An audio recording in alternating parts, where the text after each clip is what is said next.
আসসালামু আলাইকুম ওয়া রাহমাতুল্লাহি ওয়া বারাকাতুহু। সকলে কেমন আছেন?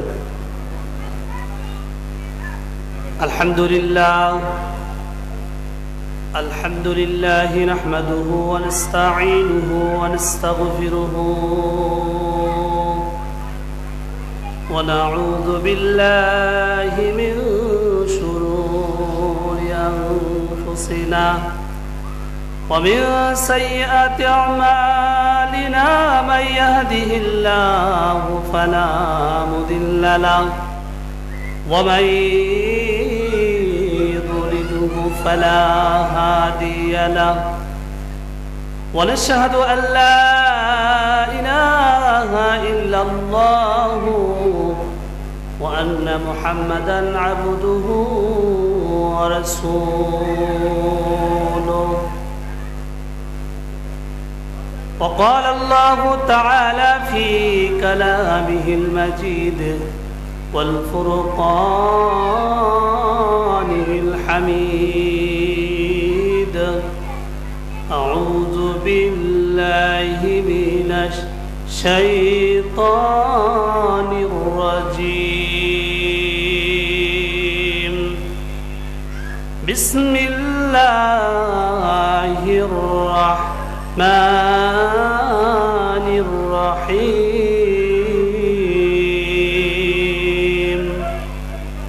قل إن كنتم تحبون الله فاتبعوني يحببكم الله. وقال النبي صلى الله عليه وسلم: لا يؤمن أحدكم حتى أكون أحب إليه من والده وولده والناس أجمعين، أو كما قال عليه الصلاة والسلام: إن الله وملائكته يصلون على النبي يا أيها الذين آمنوا صلوا عليه وسلموا تسليما. اللهم صل على مولانا محمد وعلى آله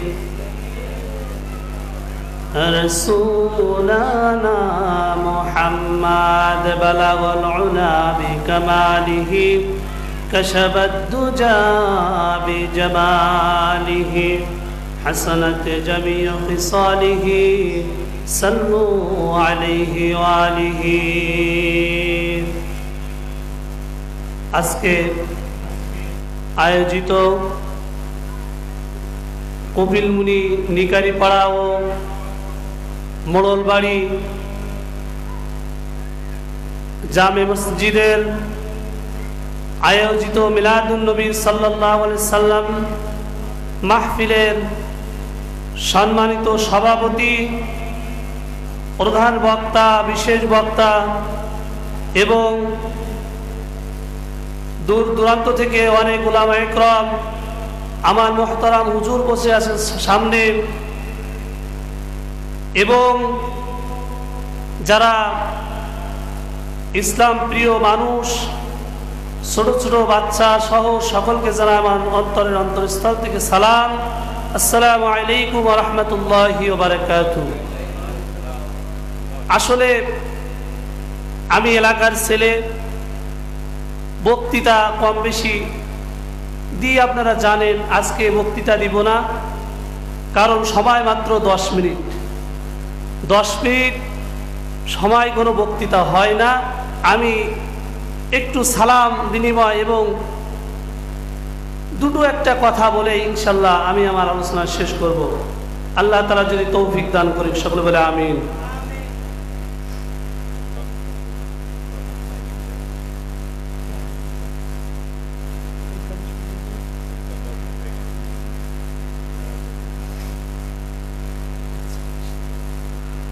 প্রিয় হাজিরিন আমার, তো আজকে আমরা এসেছি রাসূলের মিলাদ এবং সিরাত শোনার জন্য। জোরে কোন কথা ঠিক না বেঠিক? আমার রাসূল সাল্লাল্লাহু আলাইহি সাল্লাম পৃথিবীতে এসেছেন সকল মানুষকে হিংসা, বিদ্বেষ এবং অহংকার সহ যত প্রকার রিয়া মানুষের অন্তরের ভিতরে রয়েছে সবকিছু দূর করবার জন্য। কথা কোন ঠিক না বেঠিক? আল্লাহ রাসূলকে আল্লাহ তাআলা পাঠিয়েছেন, ওয়ামা আরসালনাকা ইল্লা রাহমাতাল লিল আলামিন, পৃথিবীর জমিনেতে আপনাকে প্রেরণ করলাম রহমত স্বরূপ, বরকত স্বরূপ, পথ ভোলা মানুষদেরকে রহমত বরকত দিয়ে তাদেরকে কাছে টেনে তাদেরকে ইসলামের সঠিক পথ দেখানোর জন্য আপনাকে আমি প্রেরণ করলাম। সুবহানাল্লাহ। আল্লাহ রাসূল সাল্লাল্লাহু আলাইহি সাল্লামকে সাহাবীরা অত্যন্ত ভালোবাসতেন। তারা তাদের জীবনের চাইতে আল্লাহ রাসূলকে বেশি ভালোবাসতেন। সুবহানাল্লাহ। কারণ আল্লাহ নবী বিশ্ব নবী হাদিসে কালামের ভিতরে বলেছেন, লা ইউমিনু আহাদুকুম হাত্তা আকুনা আহাব্বা ইলাইহি, তোমরা ততক্ষণ পর্যন্ত প্রকৃত মুমিন হতে পারবে না যতক্ষণ পর্যন্ত তোমাদের সন্তান, তোমাদের আত্মীয় স্বজন, তোমাদের মা বাবা সহ পৃথিবীতে যত প্রকারের আপনজন রয়েছে তার চাইতে আমি রাসূলকে যত সময় ভালো না বাসবে। এই হাদিস শরীফ শোনার পরে হযরত ওমর রাদিয়াল্লাহু তাআলা আনহু রাসূল সাল্লাল্লাহু আলাইহি সাল্লামকে জিজ্ঞাসা করলেন, হুজুর আমি তো আপনাকে অত্যন্ত বেশি ভালোবাসি। আল্লাহর নবী ওমরকে ডেকে বলল, ওমর তুমি আমাকে কেমন ভালোবাসো? বলতেছে, আমি পৃথিবীর সব চাইতে আপনাকে বেশি ভালোবাসি। আল্লাহর নবী ডেকে বললেন, ওমর তুমি এখনো পর্যন্ত প্রকৃত মুমিন হতে পারলে না। হযরত ওমর রাদিয়াল্লাহু তাআলা আনহু বিশ্ব নবীকে ডেকে বলে, হুজুর আমি এখন থেকে আমার জীবনের চাইতে আপনাকে বেশি ভালোবাসি। হুজুর বললেন, এইবার ওমর তুমি প্রকৃত মুমিন হয়ে গেলে। এখন সুবহানাল্লাহ। আল্লাহর নবীকে জীবনের চাইতে যদি বেশি ভালো না বাসতে পারেন তাহলে আপনি যতই আশিকে রাসূল বলে দাবি করেন না কেন, যতই মিলাদুন নবী করেন, আসরাতুন নবী করেন, আর যত বড় বড় এরকম ভাবে রাসূলের শানে আপনারা জিলাপি বিলান আর খিচুড়ি বিলান, শুনে নেন, জেনে নেন, যত সময় পর্যন্ত পৃথিবীর সব চাইতে বিশ্ব নবীকে বেশি ভালো না বাসতে পারবে তত সময় পর্যন্ত প্রকৃত মুমিনদার হতে পারবে না। কি কথা কি ভুল বললাম নাকি? আল্লাহ তাআলা বলেছেন, কুল ইন কুনতুম তুহিব্বুনাল্লাহ, আমি আল্লাহকেও যদি তোমরা ভালোবাসতে চাও, যদি পেতে চাও, আল্লাহ কিন্তু রাসূলকে অত্যন্ত ভালোবাসেন। কারণ আরশে আজিমে পৃথিবীর কোনো মানুষের নাম লেখে নাই, আদমের নাম লেখে নাই, ঈসার নাম লেখে নাই, মূসার নাম লেখে নাই। এমন ভাবে যত পয়গম্বর আল্লাহ তাআলা পৃথিবীতে প্রেরণ করেছেন, আল্লাহর নামের সাথে কোনো পয়গম্বরের নামটা আল্লাহর বিবদ্ধ করে নাই। শুধু একমাত্র কেবলমাত্র আল্লাহ রব্বুল আলামিন তার বন্ধুর নামটা মুহাম্মাদুর রাসূলুল্লাহ, ওই কালেমাটা আল্লাহর নামের সাথে আল্লাহ তাআলা জুড়ে দিয়েছেন। সুবহানাল্লাহ। ইয়া আইয়ুহাল্লাযীনা আমানু যকুরুল্লাহা যিকরান কাসীরা, আল্লাহ রাব্বুল আলামিন বলেন, তোমরা আমার নামে যেমন জিকির করো, ফাইদা কুদিয়াতিস সালাতু ফান্তাশিরু ফিল আরদি ওয়াবতাগু মিন ফাদলিল্লাহ, আমার নামে যেমন তোমরা জিকির করো, আমার নামে যেমন তোমরা স্মরণ করো, তেমন ভাবে আমার মুহাম্মদুর রাসূলুল্লাহ সাল্লাল্লাহু আলাইহি সাল্লামের জিকির করো। সুবহানাল্লাহ। শুধু আল্লাহর জিকির করলে হবে না, আল্লাহর ইবাদত করলে হবে না, আল্লাহর ইবাদতের সাথে সাথে যদি মুহাম্মদুর রাসূলুল্লাহকে আপনার আমার জীবনের চাইতে ভালো না বাসতে পারি, তাহলে আপনার আমার ইবাদতের দ্বারা আমরা কোশ্চিন কালেও আল্লাহর রাসূলের সুপারিশ পেয়ে জান্নাত যেতে পারবো না। আল্লাহর রাসূলের ইন্তেকালের সময় আল্লাহর নবী যখন ইন্তেকাল হয়ে গেল, হযরত আবু বকর রাদিয়াল্লাহু তাআলা আনহু থেকে হাদিসটি বর্ণিত রয়েছে, সকল মানুষগুলো পাগল পারা হয়ে গিয়েছে, চতুর্দিকে কান্নার রোল পড়ে গিয়েছে, ছোট্ট ছোট্ট বাচ্চারা পর্যন্ত মায়ের স্থলের মুখ দেয় না, মারা পর্যন্ত সন্তানের কথাগুলো ভুলে গিয়েছে, রাসূলকে কত ভালোবাসে তারা, কেমন আশিকে রাসূল ছিল। শুধু তাই নয়, প্রাণীগুলো পর্যন্ত ঘাসে মুখ দেয় না, তারা পানি খায় না, কিছুই তারা দানা পানি তারা আহার তারা করে না।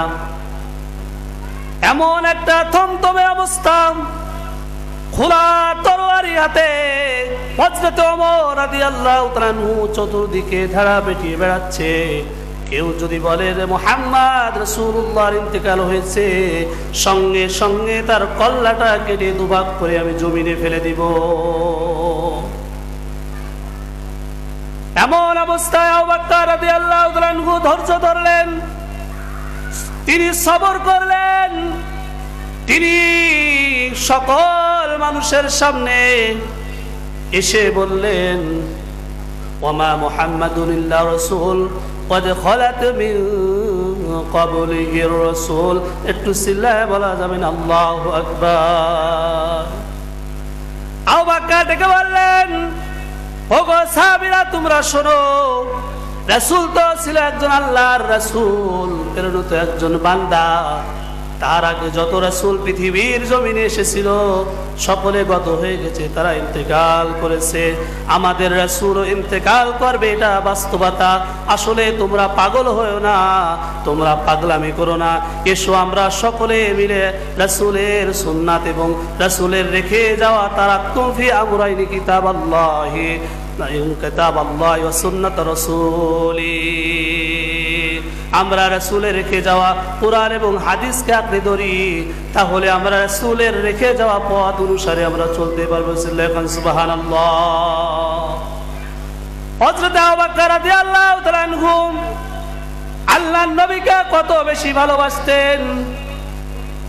এখান থেকে 6 মাস আগে বিশ্ব নবী একদিন বলেছেন হিজরত যেতে হবে মক্কা থেকে মদিনায়। কাফেররা আমাদেরকে আর মক্কায় থাকতে দেবেন, আমাদেরকে মদিনাতে যেতে হবে। 6 মাস যখন চলে গেল, একদিন যখন অধিক রাতের বেলায় বিশ্ব নবী আবু বকরের দরজায় এমন ভাবে ঘা দিল, ঘা দেওয়ার সঙ্গে সঙ্গে লাব্বাইক ইয়া রাসূলুল্লাহ বলে দরজাটা খুলে দিল। রাসূল দর করে চোখ দিয়ে পানি বের করে বললেন, আবু বকর কি ব্যাপার, তুমি ঘুমাও নাই নাকি?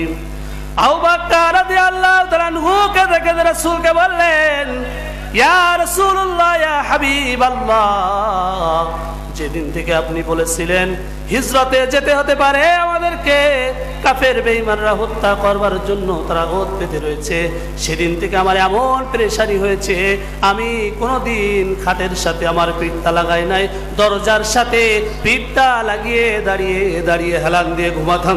আল্লাহু আকবার। আশিক রাসূল হওয়া তো সহজ নয়। কেমন তারা ছিল আর আমরা কেমন হয়েছে একটু মিলায় নেন। আবু বকর রাদিয়াল্লাহু তাআলা আনহুকে নিয়ে তখন সফরে বের হলেন। হিজরতে যখন মক্কা থেকে মদিনার পথে রওনা দিলেন, আল্লাহর নবী দেখলেন রাত পেরিয়ে সকাল হয়ে যাচ্ছে, এখন তো আমাদের চলা সম্ভব হবে না, কারণ আমরা যদি এখন চলি কাফের বেঈমানরা আমাদেরকে হত্যা করে ফেলবে, আমাদেরকে এখন কোথাও আশ্রয় নিতে হবে। আল্লাহর নবী বললেন, ওই যে গুহাটা দেখা যায়, ও আবু বকর চলো না আমরা সন্ধ্যা পর্যন্ত ওই গুহাতে বিশ্রাম নিই, আবার যখন সন্ধ্যা হবে আমরা সন্ধ্যা হওয়ার সঙ্গে সঙ্গে আবার মদিনার পথে রওনা দেব। আবু বকর বললেন, হুজুর ওই যে গুহাটা দেখা যায় ওই গুহাটা হচ্ছে জঙ্গলি গুহা। ওই গুহার ভিতরে কোনো ছাপ বিচ্ছু থাকতে পারে, অপরিষ্কার থাকতে পারে। আপনি একটু দাঁড়ান, আমি ওই গুহার ভিতরে যে গুহাটা সুন্দর করে পরিষ্কার করে দিয়ে আসি। হযরত আবু বকর রাদিয়াল্লাহু তাআলা আনহু ওই গুহার ভিতরে যে গুহাটা সুন্দর করে পরিষ্কার করে দিল। পরিষ্কার করে দিয়ে তার একটা পাগড়ি ছিল, পুরাতন পাগড়ি। ওই পাগড়িটা তিনি ছিঁড়ে ছিঁড়ে গুহার অনেকগুলো ছিদ্র ছিল, ওই ছিদ্রগুলো বন্ধ করতে লাগলো। এমন সময় আর কোন টুকরো নাই, একটা ছিদ্র বাকি রয়েছে। হুজুরকে ডাক দিলেন, হুজুর, ইয়া রাসূলুল্লাহ, ইয়া হাবিবাল্লাহ, আপনি গুহার ভিতরে আসুন, গুহা প্রস্তুত হয়েছে। আবু বকর রাদিয়াল্লাহু তাআলা উল্টা পেতে দিলেন, আল্লাহ রাসূলের জন্য বারিশ বানিয়ে দিলেন। আল্লাহ রাসূল সাল্লাল্লাহু আলাইহি সাল্লাম আবু বকরের রানের উপরে শুয়ে থাকলেন। আল্লাহর নবীজির এমন সময় ঘুম চলে আসলো। এভাবে কিছু সময় পরে আবু বকর রাদিয়াল্লাহু তাআলা চোখ দিয়ে দরদর করে পানি বেয়ে বেয়ে রাসূলুল্লাহর চেহারা মুবারকে পড়তে লাগলেন। আল্লাহর নবী থমথমে খেয়ে উঠলেন, বললেন, আবু বকর, কি হয়েছে? তোমার কি বাড়ির কথা, তোমার কি সন্তান সন্ততির কথা, তোমার কি দেশের মায়ার কথা মনে পড়ে যায়? তুমি কান্নাকাটি করো কেন? আবু বকর রাদিয়াল্লাহু তাআলা আনহু বলতেন, হুজুর, যেদিন থেকে আপনার সহবাগ গ্রহণ করেছি সেদিন থেকে পৃথিবীর সব চাইতে, এমনকি আমার জীবনের চাইতে আপনাকে আমি বেশি মহাব্বত এবং ভালোবাসি। সুবহানাল্লাহ। আল্লাহ রাসূল বললেন, কেন তুমি কাঁদো? তোমার চোখ দিয়ে কেন পানি বের হয়? আবু বকর বলতেছেন, হুজুর, সব গুহার ছিদ্রগুলো আমি বন্ধ করেছিলাম, কিন্তু একটা ছিদ্র তো আমি বন্ধ করার মতন কোনো কাপড় অবশিষ্ট ছিল না। তাই আমি আমার পাটা দিয়ে ওই গুহাটা চেপে ধরেছিলাম। মনে হয় কোনো সাপ, বিষাক্ত সাপ আমার পায়ে দংশন করছে বারবার। এই জন্য বিষক্রিয়া শরীরের ভিতরে শুরু হয়ে গেছে। আমার চোখ দিয়ে পানি ঠেকাতে চাইছি, তারপরেও ঠেকাতে পারি নাই। আমার চোখ দিয়ে পানি পড়েছে আপনার মুখে। সুবহানাল্লাহ। আল্লাহ রাসূল সাল্লাল্লাহু আলাইহি সাল্লাম একটু থুতু মুবারক দিলেন ওই পায়ের উপরে। সঙ্গে সঙ্গে ক্ষত স্থানে আল্লাহর রাসূলের থুতু মুবারক দেওয়ার সাথে সাথে সকল বিষগুলো পানি হয়ে আবু বকর রাদিয়াল্লাহু তাআলা শরীর থেকে সকল বিষগুলো মুক্ত হয়ে আবু বকর রাদিয়াল্লাহু তাআলা সুস্থ হয়ে গেলেন। সুবহানাল্লাহ। তখন আল্লাহর নবী দেখলেন একটা সাপ, বিষধর সাপ চলে যাচ্ছে গুহার ভিতরে। সাপকে বলতেছেন, ও সাপ, তুমি কি জালেম সাপ যে তুমি মুহাম্মদুর রাসূলুল্লাহ সাল্লাল্লাহু আলাইহি সাল্লামের সাথীকে দংশন করেছো? তোমার মতো বেয়াদব সাপ আর হতে পারে না। সাপটির জবান আল্লাহর পক্ষ থেকে খুলে দেওয়া হলো। সাপটি বলতেছেন, হুজুর, বেয়াদবি নেবেন না, কষ্ট নেবেন না, আমাকে গালি দেবেন না, আমার কথাগুলো একটু শোনেন। আল্লাহর নবী বললেন, বলো সাপ, তোমার আরজি কি? সাপ ডেকে বললেন, বিশ্বনবী, ও মুহাম্মদ রাসূলুল্লাহ সাল্লাল্লাহু আলাইহি ওয়াসাল্লাম, এখান থেকে 100 বছর আগে এক জায়গাতে আসমানি কিতাব তেলাওয়াত করছিল, আর সেখানে তারা বলা বলি করছিল এখান থেকে 100 বছর পরে একজন মহামানবের আবির্ভাব হবে। তিনি থাকবে দোজাহানের বাদশাহ, তিনি থাকবে মুহাম্মদুর রাসূলুল্লাহ, আল্লাহর বন্ধু। সুবহানাল্লাহ। সেদিন আমি শুনেছিলাম মক্কার লোকটাকে মেরে ধরে বের করে দিবে। তিনি হিজরতে মক্কা থেকে মদিনার পথে রওনা দিবে, আর এই গুহার ভিতরে থাকবে। এই কারণে আমি গুহার চতুর্দিকে এতগুলো ছিদ্র করে রেখেছিলাম, যেন এই পথ দিয়ে আপনি যখন যাবেন আমি সাপ যেন একটি নজর আপনাকে দেখে 100 বছরের প্রেম জ্বালানি বরণ করতে পারি, আমার অন্তরটা খুশি হয়ে যায়, আমি রাসূলকে কত ভালোবাসি সেটা বহিঃপ্রকাশ করতে পারি। এই কারণে আমি এই গুহাতে আশ্রয় নিয়েছিলাম। কিন্তু আবু বকর আমার কাজে বাধা দেওয়ার কারণে আমি আর সহ্য করতে পারি নাই। প্রেম জ্বালাটা আমার এমন ভাবে উতলে উঠেছিল, আমি আগে আবু বকরের পায়ে কামড় দিয়েছিলাম, কিন্তু আসলে আমি কামড় দিতে চাই নাই, আপনাকে ভালোবাসার কারণে কামড়টা দিয়েছিলাম। সিল্লাহান সুবহানাল্লাহ। একটা সাপ পর্যন্ত বিশ্ব নবীকে ভালোবাসেন, একটা বিষধর সাপ রাসূলকে এত মহব্বত করে। বিলাল রাদিয়াল্লাহু তাআলা আনহু আল্লাহ রাসূলের রওজার সামনে দাঁড়িয়ে দাঁড়িয়ে কান্না করতেছে আর বলতেছেন, আহারে যে ভূমিতে আজকে রাসূল নাই, যে ভূমিতে মুহাম্মদ নাই, আমি সেই ভূমিতে থাকবো না, আমি এই ভূমি ছেড়ে দূরে কোথাও চলে যাব, আর কোনোদিন মদিনায় মাটিতে আমি পা রাখবো না। কারণ এই মদিনার মাটিতে যদি আমি থাকি, রাসূলের ব্যথা আমার অন্তরে সব সময় কাটার মতো বেঁধে, আর মনে হয় যেন রাসূল আমাকে ডাকতেছে, আমি এই জ্বালা সহ্য করতে পারি না, তাই আমি এখান থেকে দেশান্তরী হয়ে অন্য কোথাও চলে যাব। হযরত বিলাল রাদিয়াল্লাহু তাআলা আনহু সেখান থেকে দূরে চলে গেলেন। 1-2 দিন নয়, এইভাবে 6টি মাস পরে আল্লাহর নবী বিলালকে স্বপ্ন যুগে দেখাচ্ছেন, বিলাল তুমি কি আমাকে ভুলে গেলে নাকি? আমার রাসূলের কথা কি বিলাল তোমার মনে পড়ে না? কারণ তুমি সেই যে আমার রওজা ছেড়ে আসলে এখান থেকে 6 মাস আগে একটা দিন তুমি ওই মদিনার মাটিতে পা রাখলে না বিলাল, আসলে কারণটা কি? তুমি আমাকে কি ভুলে গেছো নাকি?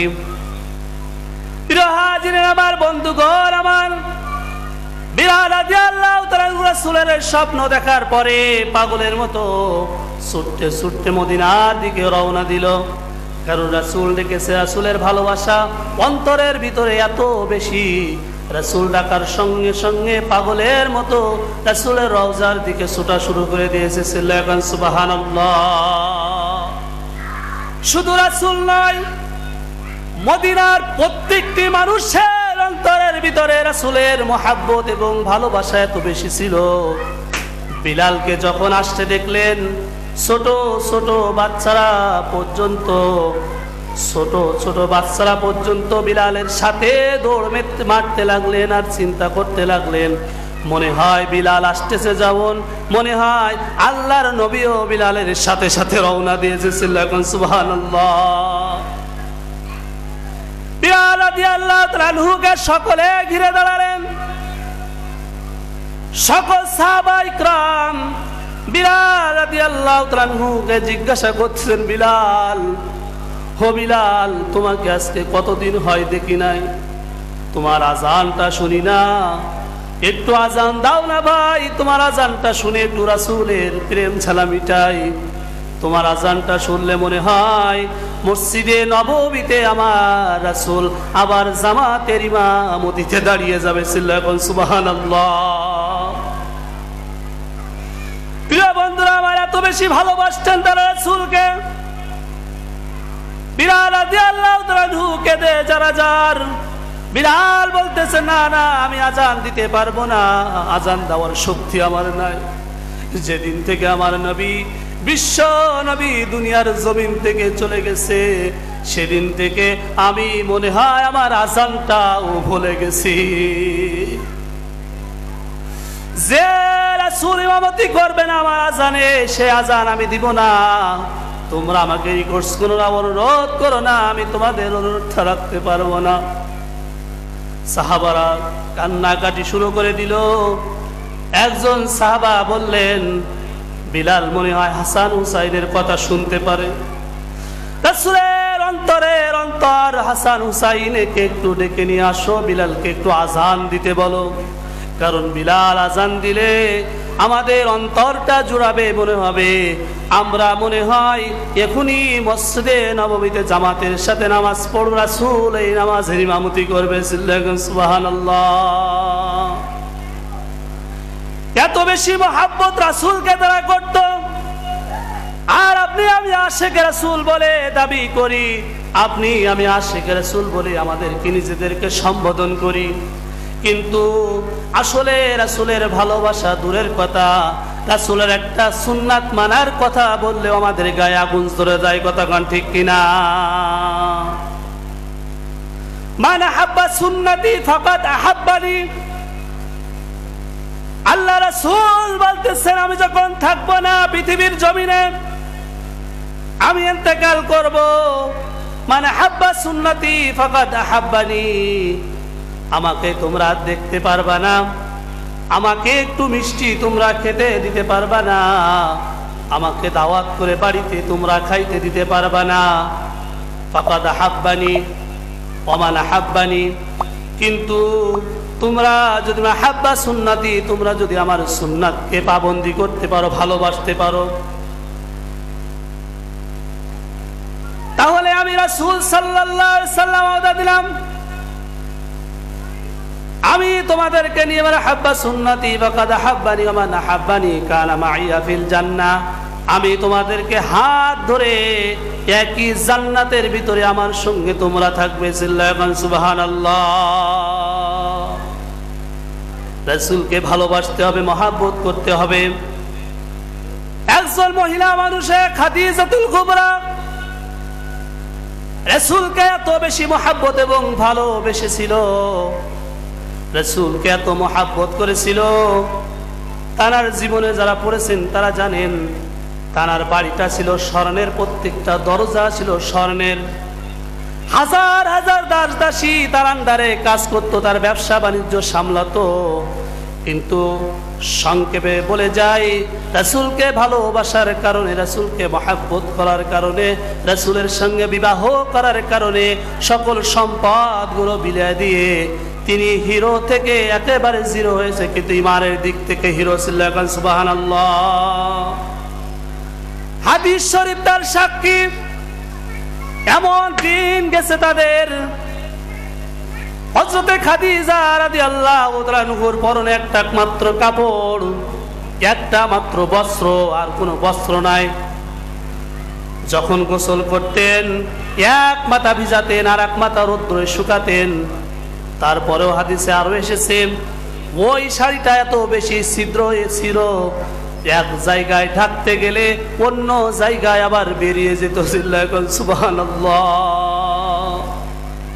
এত সম্পদ, এত অর্থবিত্ত থাকার সত্ত্বেও রাসূলকে ভালোবাসার কারণে তিনি কিন্তু একেবারে গরিব মানুষ হয়ে গিয়েছিল। রাসূলকে এত মহব্বত করতেন, ওই যে হীরা গুহায় আল্লাহ রাসূল যখন জিবরিল আমিনের কাছে শিক্ষা নিতেন, কোরআন শিক্ষা নিতেন, দ্বীন হিকমত শিক্ষা নিতেন, কত কষ্ট করে ওই হীরা গুহায়, যেখানে কোনো সবল মানুষ উঠতে পারে না, জওয়ান মানুষ উঠতে পারে না, সেই সময় সিঁড়ি বানানো ছিল না, কিন্তু বৃদ্ধ মানুষ 40, 45, 50 বছর বয়স খাদিজা কত কষ্ট করে ওর হীরা গুহায়, কত কষ্ট করে পৌঁছে সেখানে উঠে আল্লাহ রাসূলকে মহব্বতের কারণে সেখানে খাবার দিয়ে আসতো।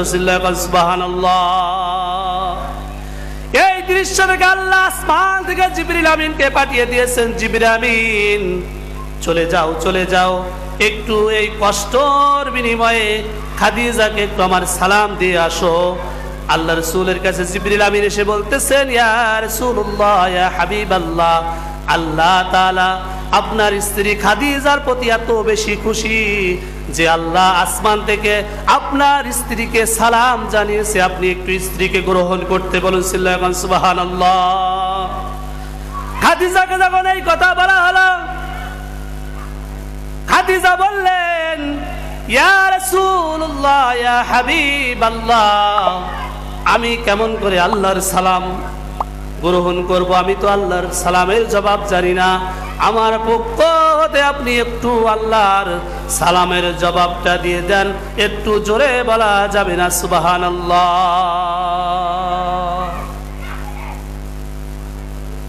তো এমন ভালো তারা রাসূলকে বেসেছিলেন, আমরা ওই রকম ভালো না বাসতে পারলেও অন্তত তার কাছাকাছি তো যেতে পারি, কথা ঠিক কিনা? আর তাও যদি না যেতে পারি, তাহলে আমরা কেমনে আশিকে রাসূল হব?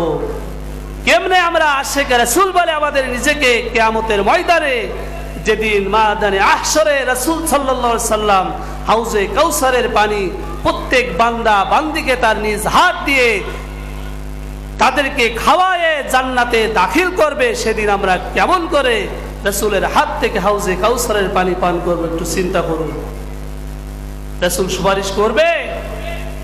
করবে না। যদি আপনি আমি আশিক রাসূল না হতে পারি, রাসূলকে আমাদের জীবনের চাইতে, আমাদের স্ত্রীদের চাইতে, আমাদের দুনিয়ার সব চাইতে বেশি না ভালোবাসতে পারি। তো আসুন আমরা আজকে সিরাতুন নবী এই অনুষ্ঠান থেকে, এই মাহফিল থেকে একটাই সবক গ্রহণ করি, জীবনে যতদিন বেঁচে থাকবো, মান আহাব্বা সুন্নতি ফাকাদ আহাব্বানি ওয়া মান আহাব্বানি কানা মাইয়া ফিল জান্নাহ।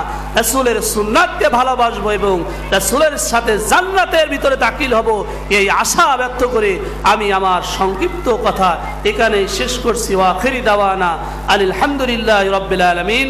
আসসালামু আলাইকুম ওয়া রাহমাতুল্লাহি ওয়া বারাকাতুহু।